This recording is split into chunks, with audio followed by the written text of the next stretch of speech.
All right, in this initial video, we're just going to be installing the CANsmart module. This is the Denali CANsmart module. You can see it up there on the corner right there. Heather, anything to add about this? No, I'm excited to get this installed. Only because she wants to go to bed. It's 8 p.m. on a Monday, and she's been gone since 7 a.m. This is our CANsmart module. It comes with, so we got here 4 zip ties. We've got a 3M Velcro for sticking it down. Here's our USB port. This is a micro USB for configuration. The module itself is here. You've got a plug for your lights, for your horn, and then this is actually the piece that goes into your TPMS sort of module. Or not TPMS, it's the CAN bus module, basically, that's part of the bike. Then we've got this like huge thing of cables. I'm going to assume these are the cables that run to all of your different lights and horn and those kind of things. They're pretty thick, well insulated. The actual sleeves cover pretty tightly, they were shrink wrapped on, which is really nice. So you've got kind of a thicker connection there, free from being torn. Look, these are actually the cables here for your Denali sound bomb. So those, there we go. So this is on cable, runs to the CANsmart with the Denali sound bomb. You've got 2 more cables that appear to go into the D7, and then you've got another cable here, and these all split.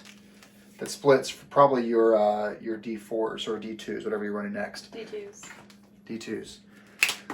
And then this here is maybe our brake line. We're going to try that out and see. So step 1 is just getting to where you need to be. So we're going to unlock our seat here. Get that off. This is the low seat. That's why it's so small compared to what you might have.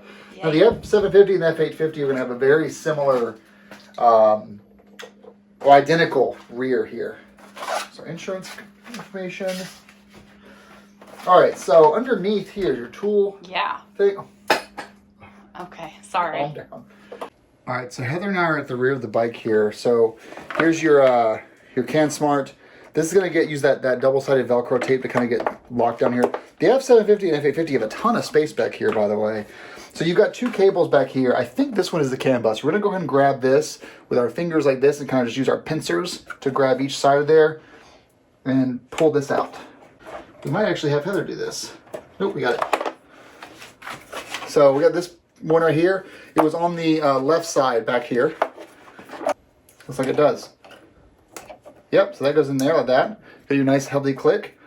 And then we're going to put this right back in where this one came out. So all you're doing is you're kind of putting the CANsmart as kind of a relay or a middleman between these two. This is your middleman for the CANsmart. And right back here is your plug for this piece.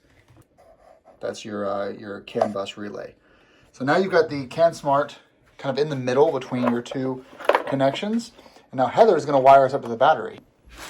Okay, Heather, do you want to explain a bit about what's going on here? I'm being forced to do electrical work. Well, it's not really electrical work. It's pretty safe. Okay, I'm being asked to run some wires up to the battery so that it can be attached to the battery. But what Adam doesn't realize yet is that I'm not actually going to be connecting them to the battery. He's going to do that. This is a great time to talk about electrical safety. Yes. So let's look at this battery right here. There's our standard AGM battery.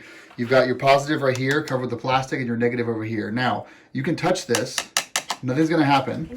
You can also touch the positive here. Really, nothing's going to happen. But what you can't do is you can't connect the positive and the negative. You can't cross the streams. So you can't put this on the negative and this on the positive. You can't put your fingers on negative and positive. Does that make sense? Uh-huh. So when you're running cables to these, you don't want to have these 2 touching the same negative or these touching the same positive. You don't want to do anything where you're actually crossing things up. You want to keep the negative and the positive separated, especially once they are active. What can't they touch underneath? You're totally fine. Nothing's going to hurt you right now. Mm. There's no power at all to the rest of the bike. The bike's basically a ground. I hope that that's true because I can't see. I would never put you in danger.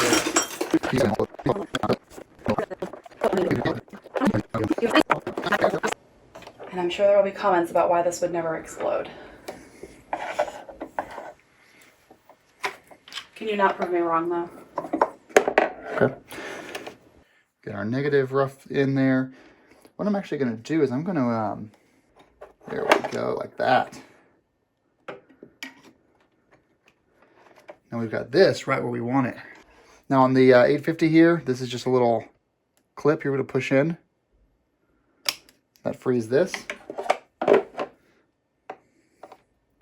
Actually, I really appreciate what BMW did with this cap system here. That's nice. For extra protection? Yeah, it's nice. I mean, it basically isolates any risk of positive and negative touching. Yeah, that's when good. it's locked closed. Okay, now that's locked in place. Now, is the CANsmart doing anything? When you got the installation correct, you'll see here this green light is going to light up on the CANsmart. Now, again, we have nothing else plugged in right now. This just shows that you've got the interface working just fine. The brake light is working, and your flashes are working. So you've got everything that should be working is working, and this is ready to be configured. Now we have our next pieces, and we're going to install the rest of these.